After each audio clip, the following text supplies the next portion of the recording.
J'ai appris seulement il y a quelques années que Andy Warhol avait été entarté et j'ai reçu des images, donc c'est bien vrai, par Peyman, le pionnier de l'attentat pâtissier. On a cru durant longtemps que c'était lui, le tout premier. Mais avant lui, il y a eu les hippies américains avec un Y que j'adore, Abby Hoffman et Jerry Rubin et les Joyeux Guerrieros. Vous situez les hippies? Dewey. Un manuel de guérilla burlesque extraordinaire existe qui s'appelle Do It, totalement.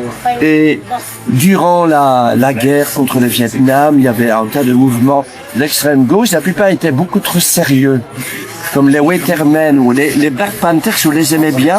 Mais alors, un côté un peu sérieux, rigide et constituant, un peu trop marxiste-léniniste. À côté de ça, il y avait les hippies, mouvement de masse, qui considéraient que la révolution ne devait se faire que dans le plaisir absolu, en se marrant totalement et dans les essais sexuels, bachiques, toutes des drogues, et en osant.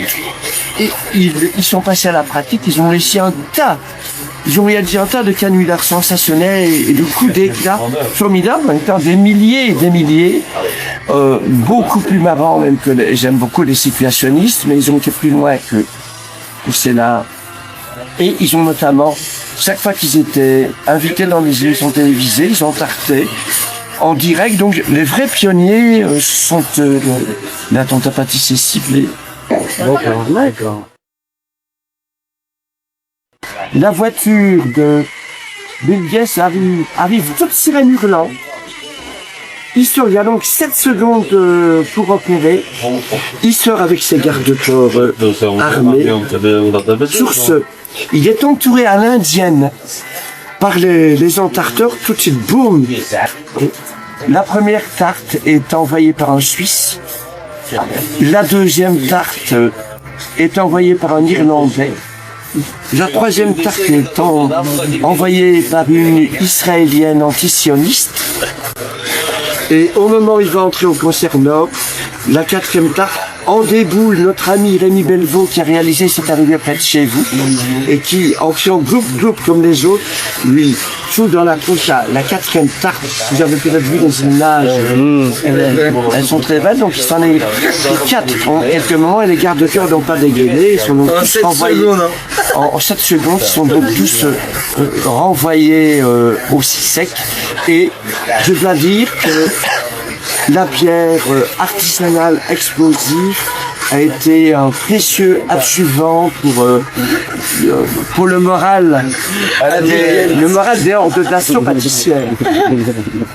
Noël est... Oui. Est-ce que je n'ai pas commun avec André Breton? André Breton m'exaspère autant que le bonhomme avec qui on vient de se bagarrer il y a un moment au Dolmol. André Breton incarne une forme de pouvoir hiérarchisé, comme Guy Debord du côté des situationnistes. André Breton a toujours joué au chef à la noix de coco. D'autre part, il s'est englué dans un mysticisme ridicule et il allait lors des réunions internationales surréalistes, il s'est retrouvé à 25 jusqu'à imposer à tout le monde l'apéritif. Donc André Breton, le directivisme insupportable, il est évidemment extrêmement brillant, j'ai lu tous ces trucs, mais lorsqu'il a rallié le parti communiste, évidemment, ça n'a pas. Il a arrêté, contrairement à Louis Aragon, qui restait en détritus stalinien jusqu'au bout. Il a arrêté à un certain moment, mais est resté extrêmement douteux sur plein de plans. André Breton n'a jamais vraiment compris l'anarchisme truculent et emportant. Il m'énerve, comme tous les petits chefs, imbus d'eux-mêmes, quelles que soient ses grandes qualités. Je crache sur lui, comme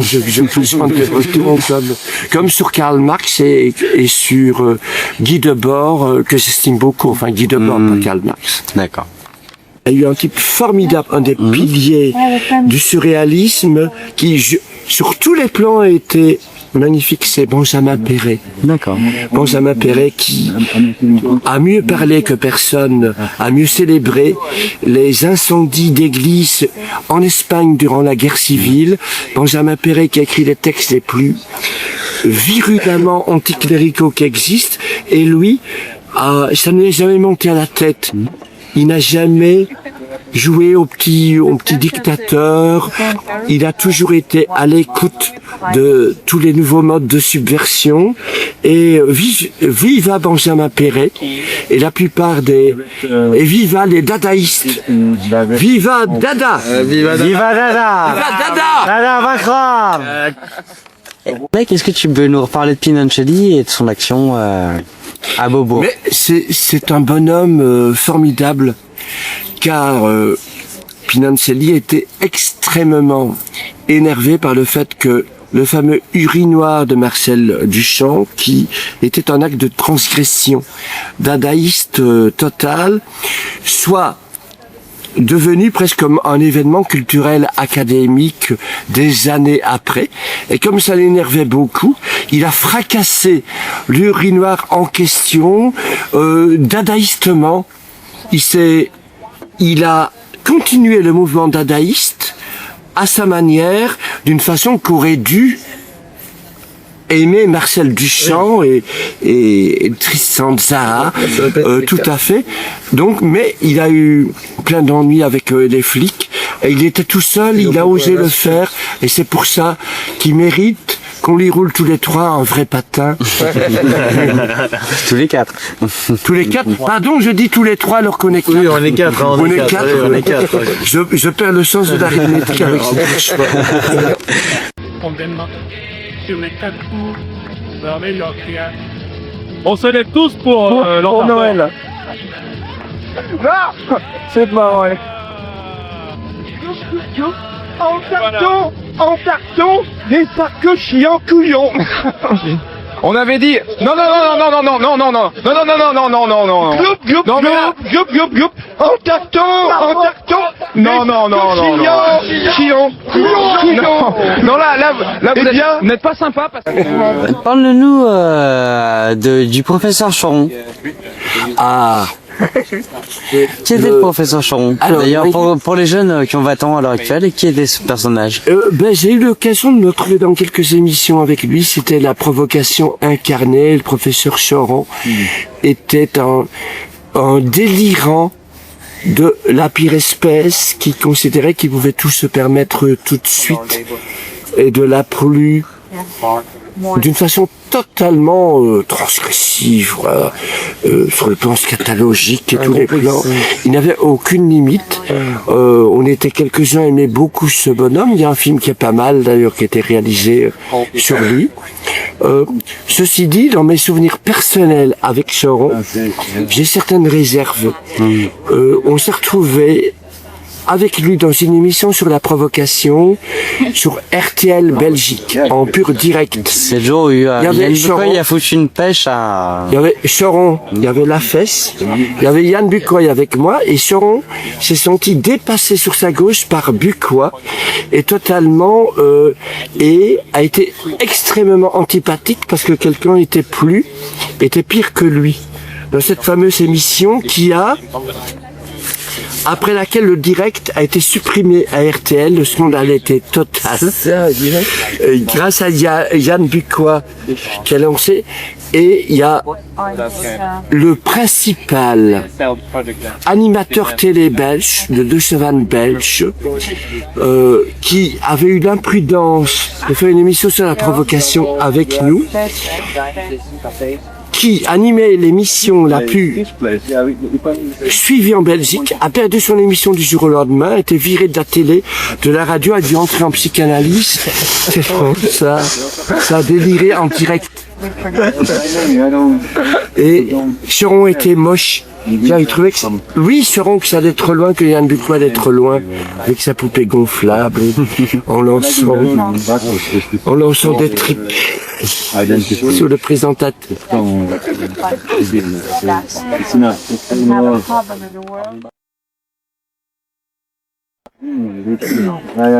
On se rappelle de leur la fameuse émission Esclande d'apostrophe où Bukowski a eu une attitude historiquement séditieuse. En pleine émission, alors qu'il avait beaucoup bu, s'est mis à caresser les cuisses de Catherine Paysan, l'historienne catholique. Et Pivot s'énerve tout à fait, Bukowski se conduit mal, et ne voilà-t-il pas que Cavana s'écrie lui aussi, Bukowski dort car... Alors qu'il a tout son baratin à placer Cavana sur son dernier livre, il y a quelqu'un tout d'un coup qui gâche tout en transgressant l'émission qui est Bukowski. Cavana a révélé un de ses vrais visages conformistes d'avant, comme l'a fait Choron lors de cette fameuse émission belge sur la provocation, où tout d'un coup, il a dit à Yann Bucois, va-t'en, parce que Yann allait trop loin en lançant des tripes sur le présentateur, en justifiant son lancer de tripes totalement. Tout d'un coup, Choron n'était plus le pire des transgressifs, des provocateurs, il avait pire que lui, alors que notre ami Yann Bucois est un sentimental, un romanesque, il ne voulait pas du tout se montrer plus pimenté que Choron, qui voulait fraterniser avec lui, mais la télé est parfois révélatrice, la télé en direct. Ce n'est que quand c'est en direct qu'on se rend compte de plein de trucs comme ça. Vive la flibus!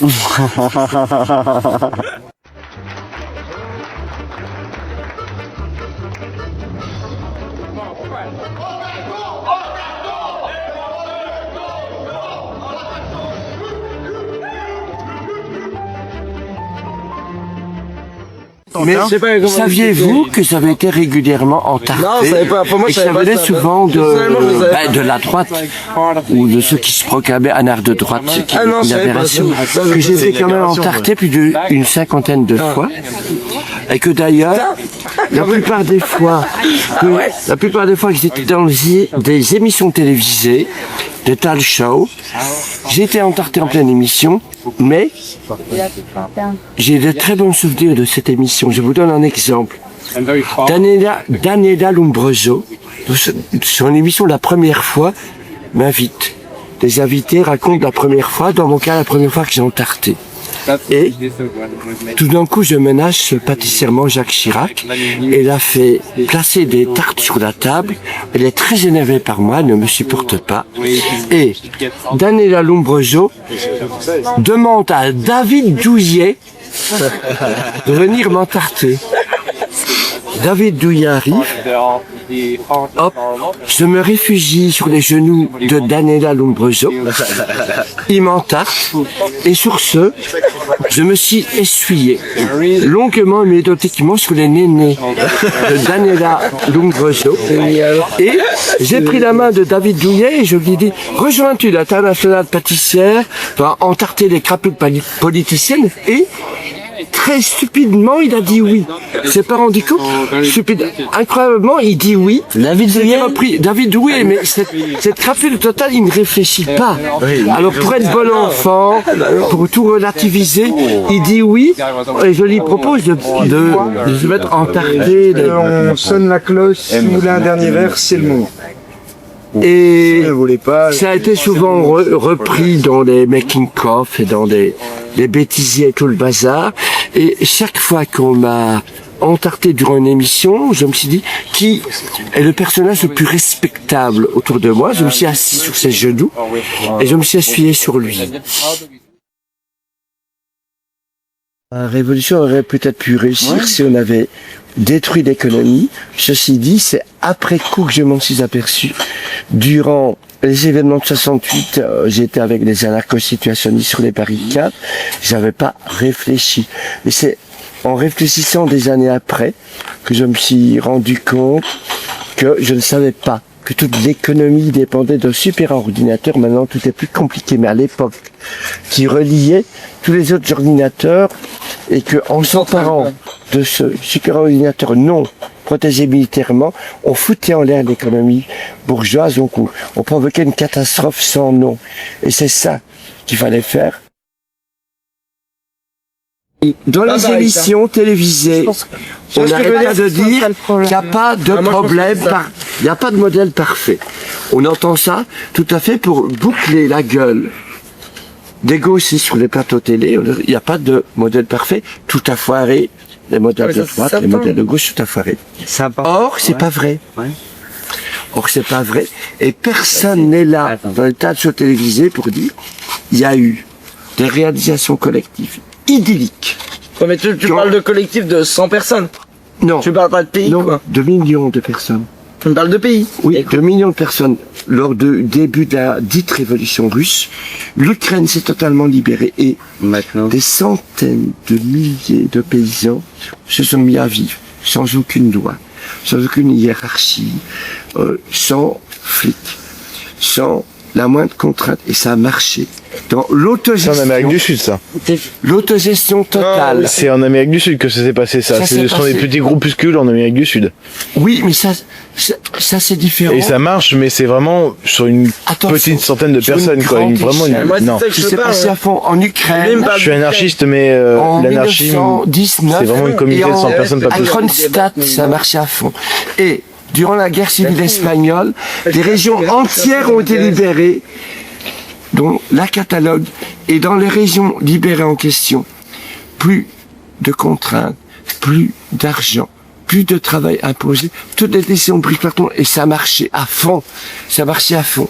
Et le plus beau exemple que je connais, le plus beau, Libertalia, la cité pirate du plaisir sans frein, qui était alimentée par des abordages.